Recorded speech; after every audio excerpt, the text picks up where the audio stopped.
Welcome to another episode of the My Type of Type 1 podcast. This week, I talk about whether or not having diabetes limits you. I also have a little story about myself and how I almost let the idea of being limited stop me. I hope you enjoy this week's episode. How does it feel to feel limitless? How does it feel to not have to second guess every decision that you make in life? Is it really that great? Because I feel like sometimes I don't know what that's like. Most times when people hear diabetes or hear that you're a diabetic, they think of all the things you can't do.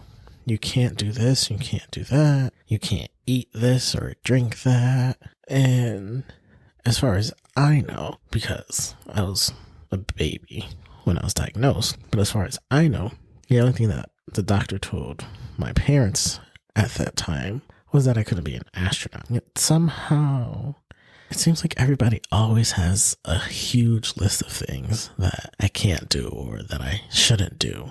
And I mean, this disease, it doesn't really limit us, but we've probably put these limits on ourselves. For instance, I used to play baseball.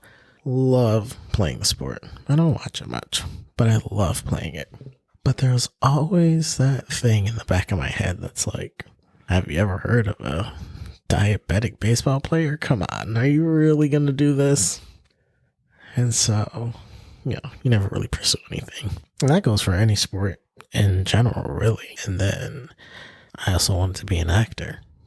And then again, there's that thought process of, but is there really a type 1 diabetic actor out there? Like, really, how many do you know? And it's just, you make these own thoughts in your head, and it's like subconsciously somehow you end up setting your own limits on the things that you do or want to do. Which, I mean, that's just as bad as somebody else putting those limits on you. I can remember this one time someone had asked, since I'm a diabetic, was there anything that I shouldn't be eating? And before I really had a chance to answer, my wife kind of spoke up and she's like, there's not really anything that my husband shouldn't be eating. He can eat what he wants. And I don't know why, but that left an impression on me. But I mean, when you really think about it, there's really not much of a limit. I mean, you have dietary restrictions, but you have some in the sense of like, if you're allergic to something, well, yeah, if you're allergic to something and it could, close your throat and kill you and stop you from breathing, then you probably shouldn't be eating that. But other than that, I mean, there shouldn't really be any kind of limit or restriction. Nobody should, have a horrible diet. Nobody should be eating cupcakes for breakfast, lunch, and dinner, just regardless of if you're diabetic or not. That's just not healthy. But the difference with that is, if you are not a diabetic and you choose to do this, your body's going to create the insulin that it needs to combat all the sugar and carbs that you keep loading into your body. Well, I have to do mine manually. I mean, honestly, if you really want to make this simple, that's the only difference. I have to manually take my insulin, which is a lot harder than it sounds because, well, just go listen to my last podcast if you don't understand that. But it is harder than it sounds. Let's not make it sound easy. However, you calculate for it. You take your insulin for it. Now, either way, diabetic or not, if you're eating cupcakes, breakfast, lunch, and dinner, you don't really have a good diet. But just because you are diabetic, that's not the reason you shouldn't be eating it. You shouldn't be eating that because that's not a proper diet. Everybody has the same restrictions in that case. I feel like my whole life, I kind of let this fear of the what ifs, what could happen, I kind of let it control me. I let it stop me from doing certain things, living my life. And I don't know, it's just, I feel like there's some things that I missed out on, and it's because of being diabetic, and I had this restriction on myself, on this fear of going out and doing something, and it's like, well, I can't do that, but I can. And I don't know. Maybe it stems from when I was younger. There was so much importance put on my health that, and don't get me wrong, my health is important. I want to be healthy. I want to be here and alive, living. But did I take that so far that I let it stop me from living, being a normal kid? For instance, there was this trip that I wanted to go on in 2013. A lot of friends were going out of state for a week, and I wanted to go. My parents didn't want to go. Now, normally that would have been a done deal. Well, your parents aren't going. You're not going. But I really wanted to go. And I mean, I'm 21, right? I'm way past being 18 and being an adult. I'm 21. And I remember all the conversations that my parents had with me on, just making sure that I'm going to be okay. I can't just up and leave and not worry about things. There are things that I do have to worry about. I have to worry about my blood sugar. I have to worry about overnights and sleeping. I remember talking to my best friend who was going on this trip, and he kind of knew a little bit about, diabetes, and he would be aware of if I needed to eat, if my sugar was maybe dropping or so, but nothing too extensive. I remember having the conversation with him and just kind of saying, I'm gonna need some help. You gotta help make sure that I'm okay. I remember telling him, if I'm asleep and you talk to me, I will answer you. So you can't really take that because you'll ask me if I'm okay. And I'm like, yeah, I'm fine. And I'm probably not. I'm like, if I'm asleep, you need to literally wake me up and sit up on the edge of the bed and stand up before I give, a comprehensive answer to anything you may be asking me. He's like, all right, I got you. I'm not asking you anything in your sleep. I'm waking you up and standing you up before I, take any answers from you. And I'm like, good. And then it was just what to do in case of emergencies, how to test my blood sugar, what the numbers mean, who to call, when to call, how to use the glucagon emergency kit, making sure that we always had, an emergency stash of soda. A lot of people use juice or glucose tabs or things. We usually use a Coca-Cola. Making sure that we had enough of an emergency stash with us to last us the entire week. And he was up for the challenge. He usually always is. But yeah, and if I'm not mistaken, I think he even went and talked to my parents too. I didn't know this until years later, but I think he went and talked to them and asked them questions, which is good. I'm glad he did that because literally there's a life that, is in his hands. And I remember one of my points of me, going on this trip was that there were other adults staying in the hotel, and there would have been other adults close by who would have known what to do in that situation as far as getting, calling 911, getting the help, and obviously calling my parents, letting them know, asking them, what to do, telling them what they've tried, and then calling 911 to make sure that, proper authorities are called to get help too. And even after going through all of that, and I don't know who would have been more worried, me or my parents. Probably, obviously, my parents about me going on this trip. But even with doing, everything that they would have wanted and making sure that not only they were comfortable, but, obviously I would have to be comfortable with this too, but making sure that they were comfortable, which is probably not even the best word to use, but comfortable enough with me going on this trip for a week without them. And I think we would end up being 8 hours away or so by car. But even after getting all that and having everything lined up and having our plans and our backup plans and knowing that, I'm still the one that's actually responsible for all this. And I always am. But, normally you have your parents right behind you. So that's usually fine. But this time it's you don't have that. And to really understand,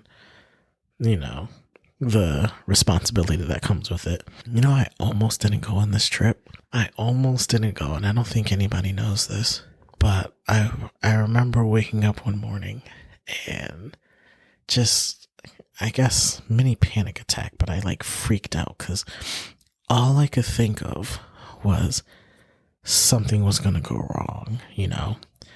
I would take too much insulin at dinner, or I don't know, just something where I'd be active. And activity works weird with certain people. Sometimes the effects of that activity will affect your blood sugar right away. Sometimes it won't affect it for a couple hours later. So me just thinking, great, I'm going to be active one day, and then I'm going to go eat dinner, and I'm going to take my insulin like I normally would. And I shouldn't do it like that, because then the activity is going to catch up with me later, and it's going to happen when I'm in my sleep, and all these different scenarios, these what ifs. And I'm thinking about this. I'm thinking about all of this. And this was probably, I want to say, a week or two before this trip actually happened. And I literally talked myself out of going on this trip. I was like, I can't do that. I can't do this. I'm going to die on this trip. And it freaked me out. And I remember I was going to pick up the phone, and I was going to call my best friend, and tell him, I can't do it. I'm not going. And I don't know, I probably would have made up some excuse, and I would have felt horrible for it. But I picked up my phone, and I was really almost going to call him and tell him and be like, I'm not doing it. I'm not going. I can't do it. And then I put my phone down. I got up. I went to the kitchen. My mom was cooking, and we just talked. I don't remember about what. I don't even remember if I told her that I was like having all these second doubts, and I might have tried to hint it towards it like throughout the conversation. But we talked, and I felt a lot better afterwards. And I went on the trip.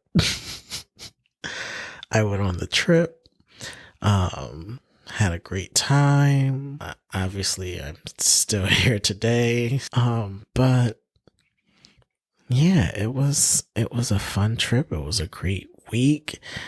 For the most part, I would just try to make sure that my blood sugars were a little bit on the higher side before I went to bed. And that was kind of like a first safety net for me, to make sure that nothing happened when I was asleep, to make sure that my sugar was a little bit on the higher side so that it's not going to drop. And if it does drop, it hopefully won't go too low.